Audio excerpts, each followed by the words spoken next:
everyone. Welcome to the 7th Developer Q&A for Hand of the Gods. I am Hi-Rez J. Nash, accompanied today by Hi-Rez Austin. What's up, guys?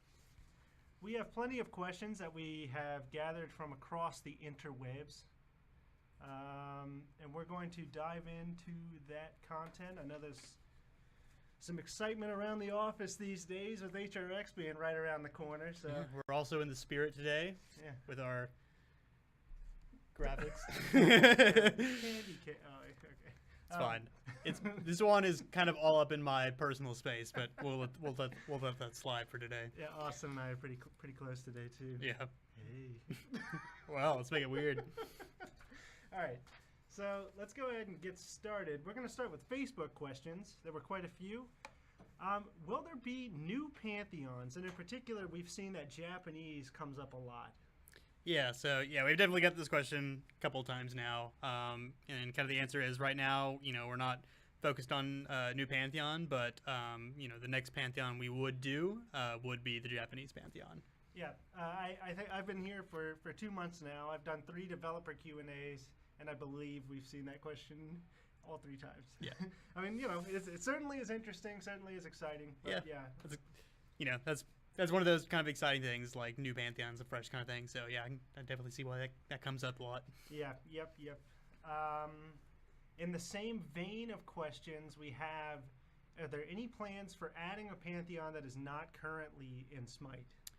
Obviously, since we're not currently working on, another pantheon period, obviously one that would not be in Smite is not at the top of our list, and Japanese would be the next one we would do. So I'm not going to say that would never happen, but it's definitely not kind of on the radar right now. Yeah, geez, guys. We got Japanese, then there's Celtic. I mean, come on. You're talking about 3 pantheons down the way here. You're getting a little ahead of yourself. Yeah. All right. We got a big one here, and we've seen this one for a little while too. Is it possible to have more spaces for custom-made decks, different gauntlet entries, etc., as well as one for each pantheon? I would say it's a strong possibility. In fact, I talked to our Corin, who's our lead UI developer, about that today. In fact, and that's something that he's going to start looking into pretty soon, I think. So awesome. A definite yes at some point. Yeah, there are currently 8 deck slots, and we understand that can be a little difficult to work with throughout all the different game modes. But yeah, there's some promising news. A yes. All right. In addition was unrelated. Any reason why it can take over 3 minutes to get into a match at times? Yeah, I mean, so the way that matchmaking works is it looks at all the people that are queued at any given time and tries to make the best possible matches. So it'll take some amount of time to try to find the best possible match that it can make, try to get people that are close to in skill level. Mm-hmm. If it can't find anybody in kind of that range, it starts expanding its search over time to kind of be a little bit more loose in the requirements. So it really just depends on how many people are in queue and what their skill level is. So if there's not a lot of people in queue and they're at very different skill levels, then it will take longer to find matches. So that's really all there is to it. So if you're having to wait multiple minutes for a match, it's probably because there's either not that many people playing at the time that you're playing, or that it's just taking longer to find someone that's roughly the same skill level as you. Right, yeah, and not playing at any particular time, it is important to keep in mind not only like what time it is, but time zone around the world. It might not line up with when a lot of other players are going to be online. So yeah, we try to put you in a match though. It might take a little longer, but Yeah. Okay, so let's go ahead and move on to a hot topic. Can you please fix what you've done to Ganesh? Delicately put.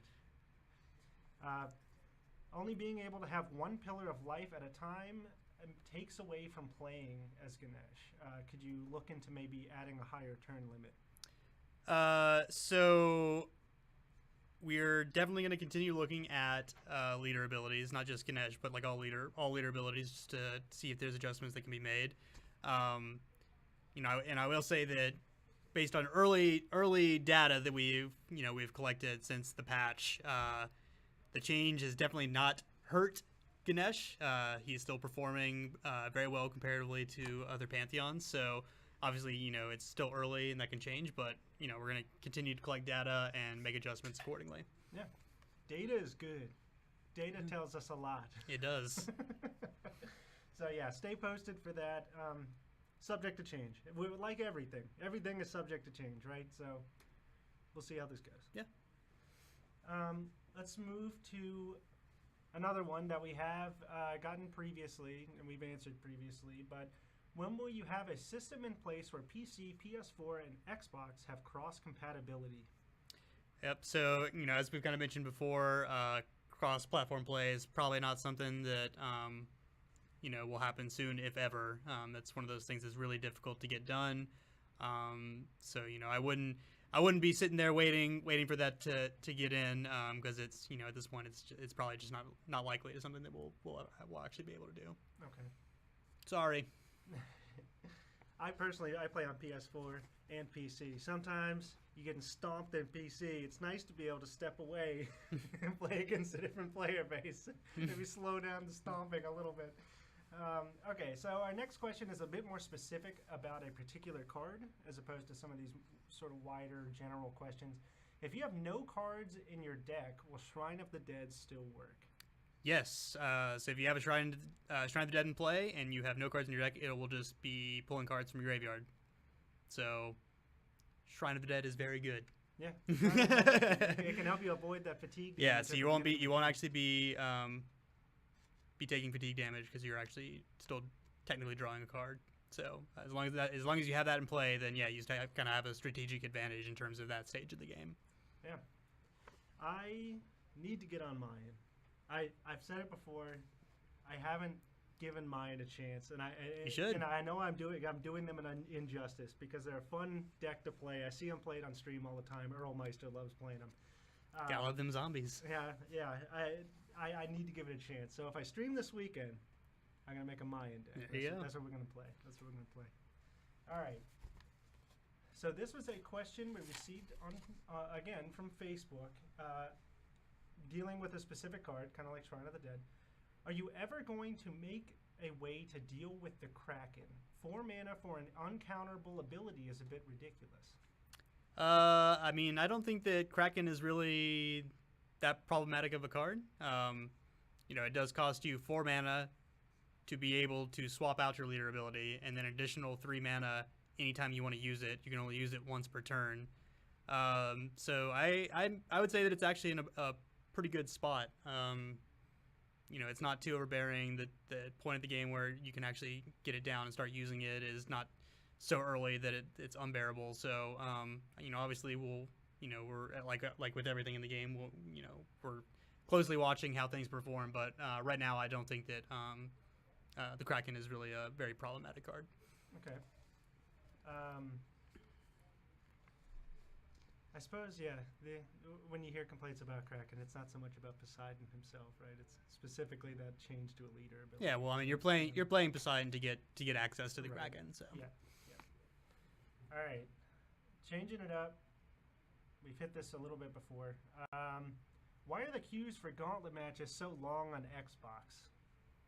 I think it goes back to kind of what we were talking about with just the queues in general. It just depends on how many people are queued up at any given time and kind of their the relative skill level. Obviously, that doesn't matter as much for Gauntlet, but the main thing with the Gauntlet, and the Gauntlet is something that we're still kind of looking at, evaluating to see kind of the best way to do it. As you can see from us dropping the win requirement down recently from 8 to 5, is that if there's a bunch of people who early on in the week or on the weekend complete their gauntlet runs.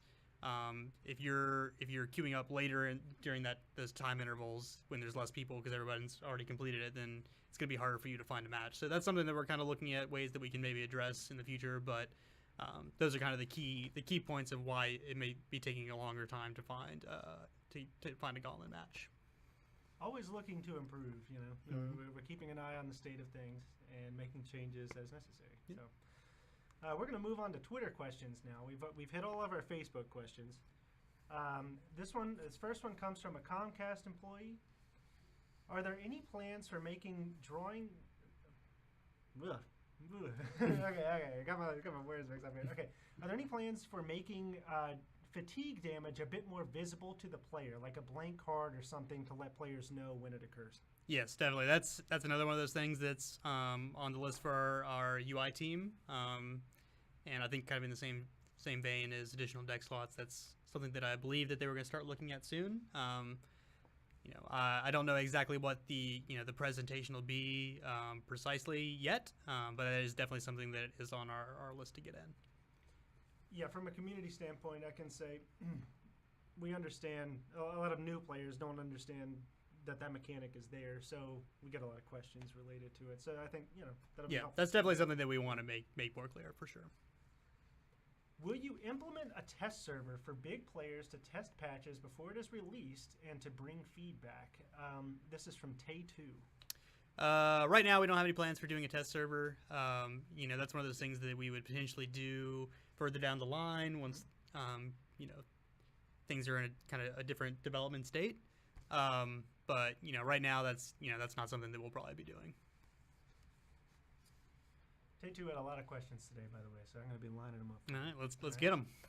All right. Are you still going to balance some cards and bring few more cards at each patch? I feel that it would be better for a game to bring 8 more cards at each patch and balance just 1 or 2. So for the time being, we'll probably keep up a similar pattern to what we've been doing, which is a kind of a lighter content release, followed by a bigger one that has a larger set of cards and adjustments and things like that, reworks.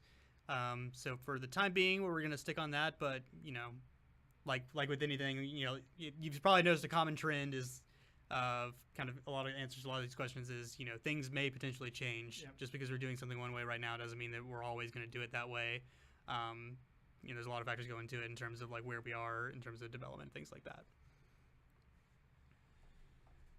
I like the reworked cards focus. You know? Yeah, I do too. I think it's fun going back and looking at some of the earlier cards that we did and seeing just like, okay, I think this and this we probably missed the mark on that. And the game has a completely different landscape in terms of how it plays out now than it did in the past as well. So going back and touching up some of those cards that probably either made more sense then, make less sense now, or just we're never up to snuff, and just making them more fun in general. Right. So, I think Hades is a lot of fun now. Yeah, I think that's a good example of one where before it was just kind of like, oh, he does this thing, okay, now it's actually you got something that can be really satisfying to actually do. Yeah, you set it up, you weaken that fire giant down, and just come in and finish him with the Hades. And then you got a fresh fire giant. There you go. All right, so we're going to move on to a question from Berlibus. Don't worry, Tay2. We're going to be making our way back to you later. Are there any plans on making milled cards visible the moment they get milled instead of players having to open their deck tracker to see what's missing? So that's one of those things that like we actually have a quality of life list that we kind of have things that we try to go through and tackle over time. Kind of one of the ones that we hit recently was the like ability targeter to make that more clear what you're targeting. So yeah, I'd say that's one of those things that's on that list that we would definitely like to at some point be able to make a bit more clear. It's kind of in the same vein as like fatigue damage, just like visual presentation on things that are happening in the game. So yes. All right, hold on one sec. I see some comments over here. Is this nice and loud for you, Comcast?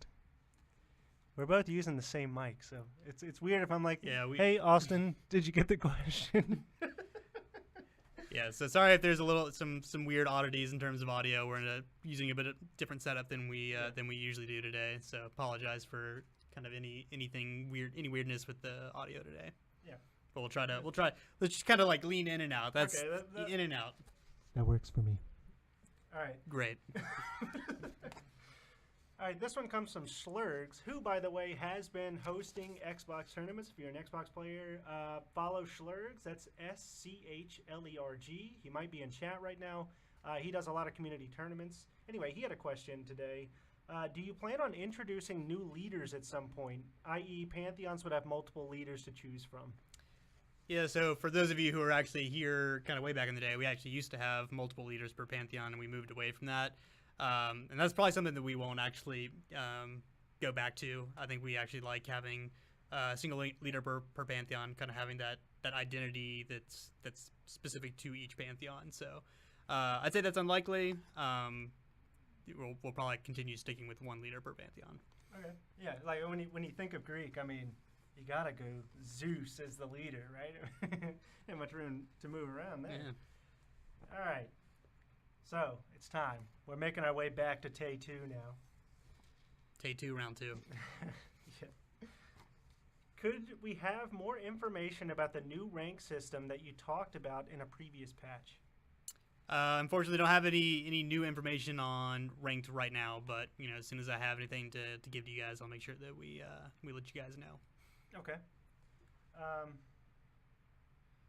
I actually have made it to rank 16, and I'm now rank 18. But yeah, I'll say that's pretty good, right? Let's give him a hand, chat. The finest of accomplishments. Thanks, Adonis. Let's go, Josh! Thanks, Adonis. Yeah.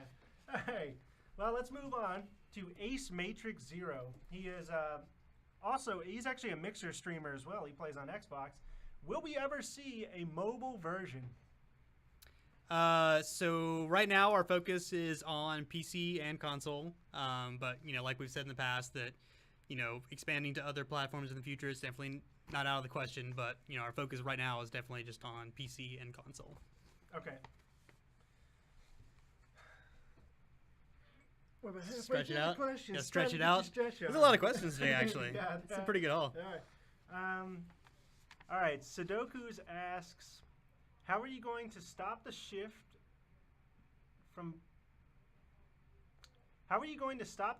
focus from pay to win to being open to all?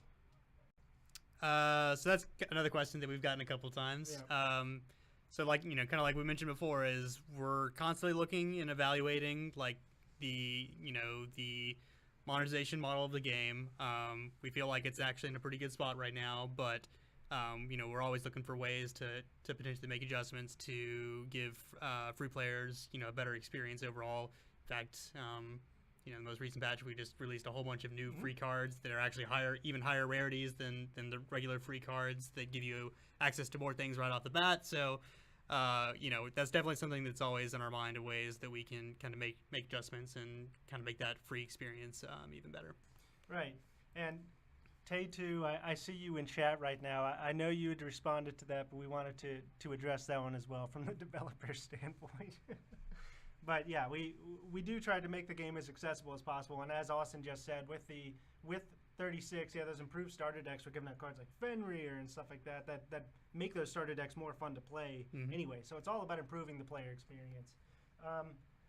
Moving on to Jesse Stokes. Is there any way to get the HRX card back if we're not attending the expo? I can shed a little light on this one. Take it away.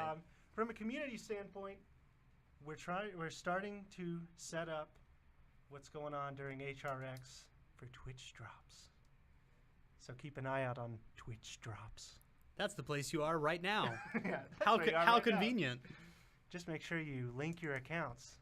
I believe chat occasionally posts the link. Anyway, if someone has the link, you can just post it in there. Comcast or Twisted, if one of you don't mind doing that. All right. So we're going to move on to Kiza206. Why has Ganesh been murdered? Well, based on the early stats that we have, he is far from murdered. He's still one of the better performing Pantheons in the game, even after the recent adjustment to his leader ability. But as we mentioned earlier on, we're going to continue looking at the leader abilities, his specifically, as well as potentially some others, for any additional adjustments that need to be made. But I will definitely say that he has not been murdered, at least based on early data. So. As Odin, I played against Ganesh, and I continually get stomped. Ganesh certainly has not been murdered. All right, Dr. Awkward. What are the thoughts that goes into deciding which cards need to be nerfed?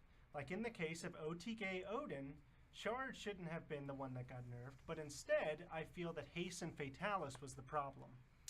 So the way that we kind of handled that situation is as I mentioned before, we don't really have a problem with one-turn kill as a strategy, but we don't want to have cards that are always a thing that could potentially enable a new one-turn kill strategy.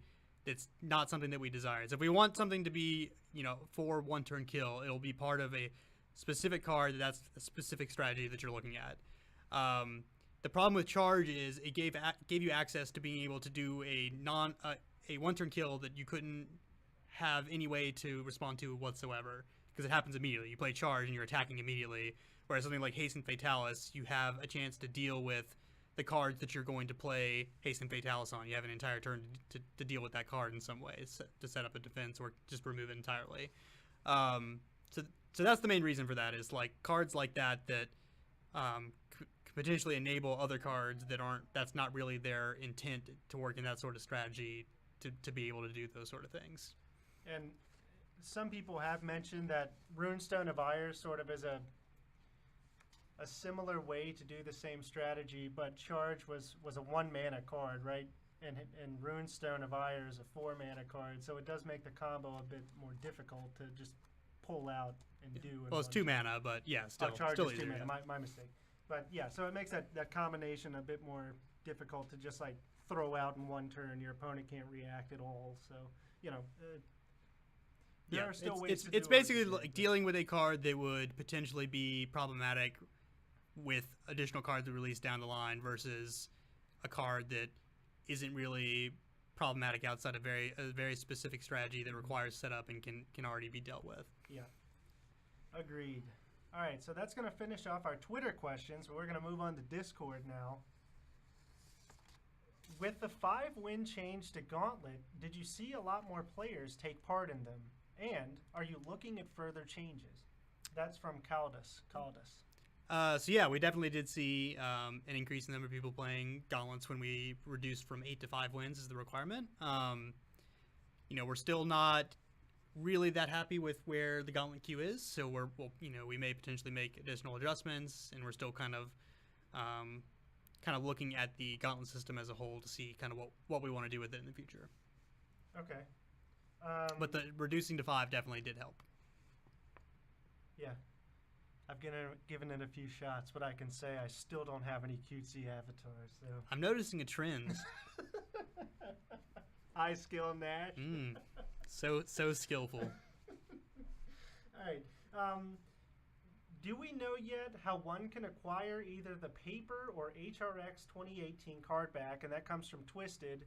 As far as the card back goes, as I mentioned before, the HRX card back you're talking about. What did I say? You just said card back. Sorry, my bad. The HRX card back. Yes, we are going to be doing Twitch drops for that, as well as probably some social media giveaways. So keep an eye out. Yeah. Keep an eye out for that. And as far as the paper card back, don't have anything for you guys on how to get that just yet. Did you lose your place? I did. There are a lot of questions today. All right. Mortifer Crow asks, what is each Hand of the God employee's favorite card and why? So we didn't go through the entire team and ask, but we do have a few responses. I'll let Austin go first because I'm actually still mulling mine over. Yeah, I have a couple of favorites. It'd be hard to pick just one, but I'll do it. I'll do it for the sake of this question. I'm gonna go with Guan Yu. I think. I just like for me it's a couple things. I've always liked playing Spellwa. That's one of my kind of favorite archetypes, and then just like the effects on it are real great. It feels very satisfying to just fire off a couple spells in a row and just have them go wild. So that's my answer. Guan Yu can be a tough opponent to deal with. So I've been running the Odin Rush recently. I don't know. I mean, I feel like the card that's gotten me out of the most pickles is probably Fafnir. Fafnir? Yeah. All right. Probably Fafnir. How about you, Adonis? I really like... Putting him on the spot. I gotta explain this. Okay. Oh, he's coming over. He's coming over. You ruined it. We almost had an Adonis-free stream. Never gonna happen. I think Aegean Outcast. I like the simplicity of it, design-wise, where it's just swap the attack and health of a unit. It's 4 for 4, It's a 4-4 for 4, which I just like clean numbers like that. And it has a really, really wide utility base, both offensively, defensively, and combo pieces, where it's like swapping something to potentially, double their damage too. You can set up OTKs with things like Athena. There's a lot of uses in Greek. So I just like the wide ability with how simple it is. GN, number 1. I'd like to think that he was too far away from the microphone and you guys could hear nothing that he said. But By the way, nice emote there, Dark Infra. That's what he calls the pleb creeper emote, because I like to just pop into people's chats and use the emote that.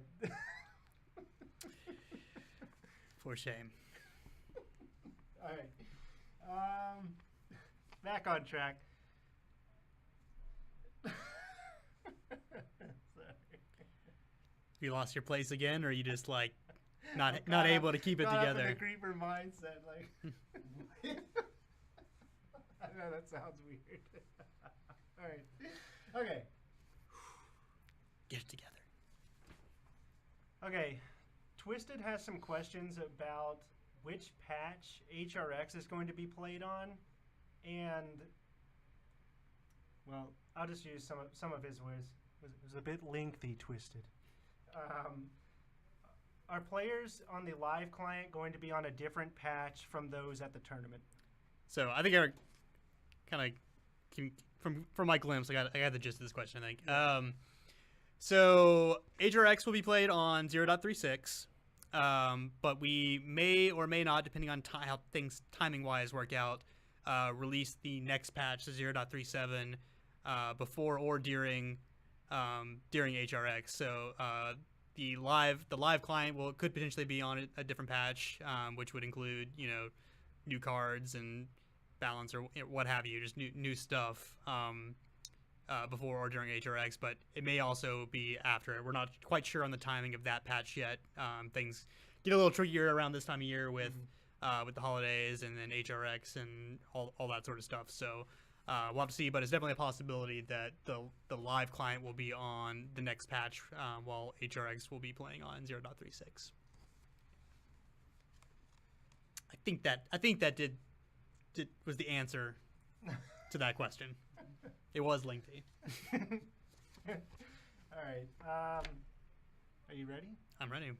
The next question. Ooh, the final question. Then we'll take a few from chat, only because I see you guys are active. Tay2, I did see your question from Twitter. It's a good one. I'll follow up with you later on that. Okay, this is from Dark Infra. It's a little bit more of a suggestion than it is maybe a question, but make Odin's hero power die at the end of turn, or Bellona power can move to an adjacent square. That way she can still do diagonal and we're good. This will elevate Hindu and Mayan a little bit. Is this possible? So yeah, I mean, we've already mentioned a couple times that we're going to be looking at all the leader abilities as a whole to see if there's some adjustments that can be made. So the two that you mentioned are two that could potentially be on that list as well. Great.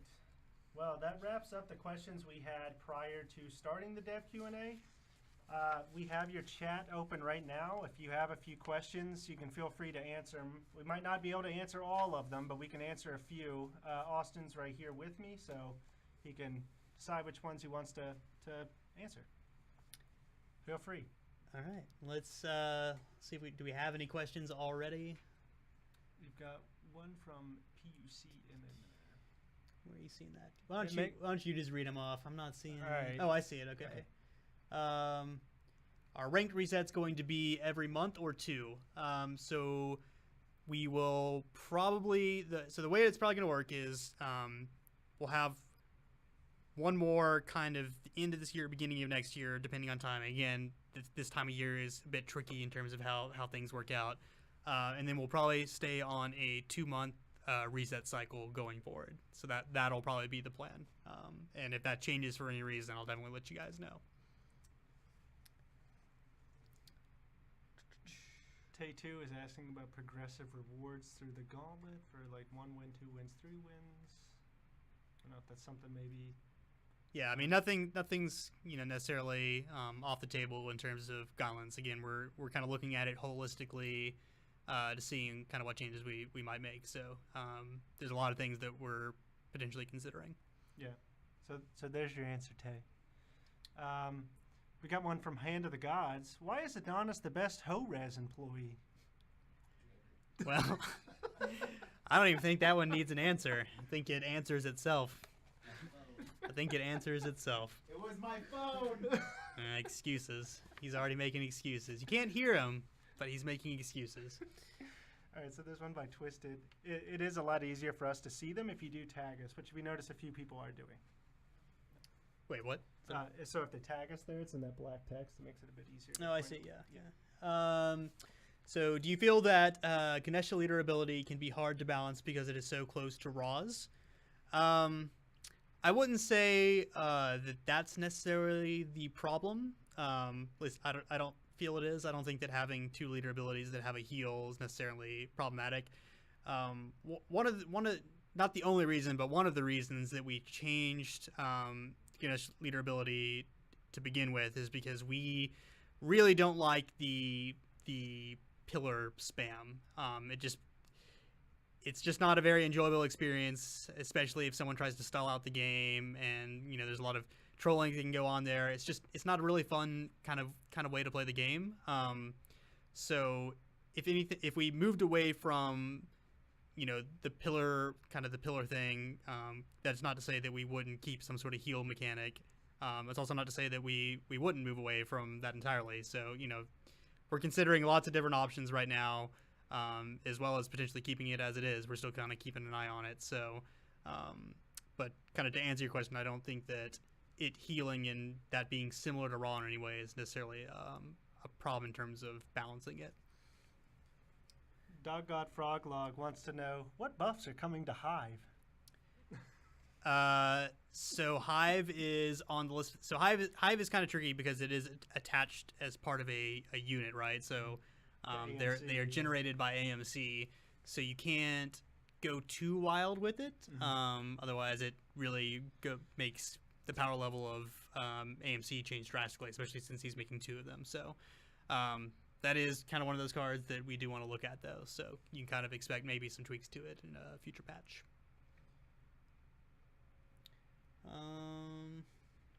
Is silence not preventing the Spartan ability a bug? Yes, that is a bug. There's a couple of silence bugs that are in there right now that we'll be looking to hotfix, hopefully on Monday if things go according to plan, I think. So yeah, anything that you think is silence is not working on correctly, you are probably right. There are a couple of bugs right now. Right, and sort of on that note, if you do have bug reports, it's really great that you guys share them with us, Twitter or Reddit or wherever you do so.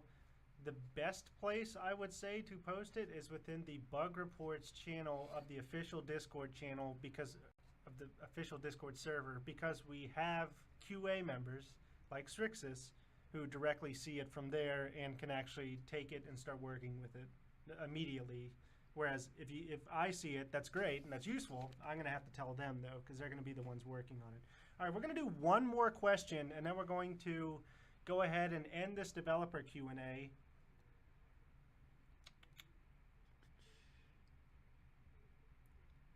There's a question about rank. I'm sorry, let's take this one, I guess. When you reach champion or rank 1, why are numbers going up when you win and not down to promote how good you are? So when you get to rank 1, it's actually showing you your MMR.